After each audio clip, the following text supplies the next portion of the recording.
Today I stumbled into a pretty interesting post on the r solo development subreddit from someone claiming they sold over 300,000 copies of their game after releasing it on Steam at the beginning of 2026.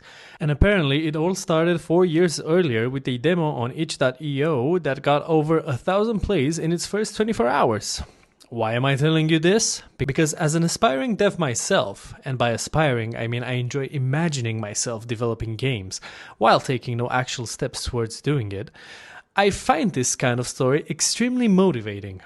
The game is called Dwarves, Glory, Death and Loot, an RPG auto-battler about dwarves kicking ass, and it clearly found the right crowd. By some very rough, probably cursed math, it likely grossed around $4 million. Of course, that's where the dream gently walks off a cliff. According to a comment from the developer where we get a rough idea of the percentages lost, the math I've done says roughly $1 million went to VAT, roughly $1 million and a bit went to Steam. The publisher reportedly took another $1 million, and then taxes showed up and they take like 50%.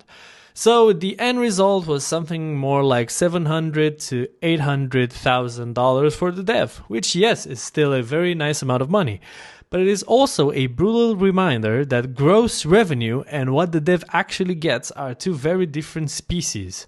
That's the game industry for you. It loves presenting you with a giant number first and then quietly removing half your bones. The really impressive part is that this thing seems to have started from some pixel sprites posted on Reddit, then a demo on itch.io, then enough traction to catch the attention of Splattercat, the lord and savior of indie games. So after this, and after whatever the hell happened with Mecha Chameleon, I think this is exactly the kind of story game devs need to see right now. Not because it's easy, obviously, it isn't, but because sometimes the path from tiny demo nobody cares about to actual serious money is just posting the thing and letting the internet do its weird little internet thing. So if you're sitting there making your little indie game about being a border guard where giants walk through and you have to tell whether their ID is fake by looking at their feet, no, that's not me making that up. Well, okay, it is me making that up, but you get the point. Whatever. This is Raider King. Follow for more gaming news.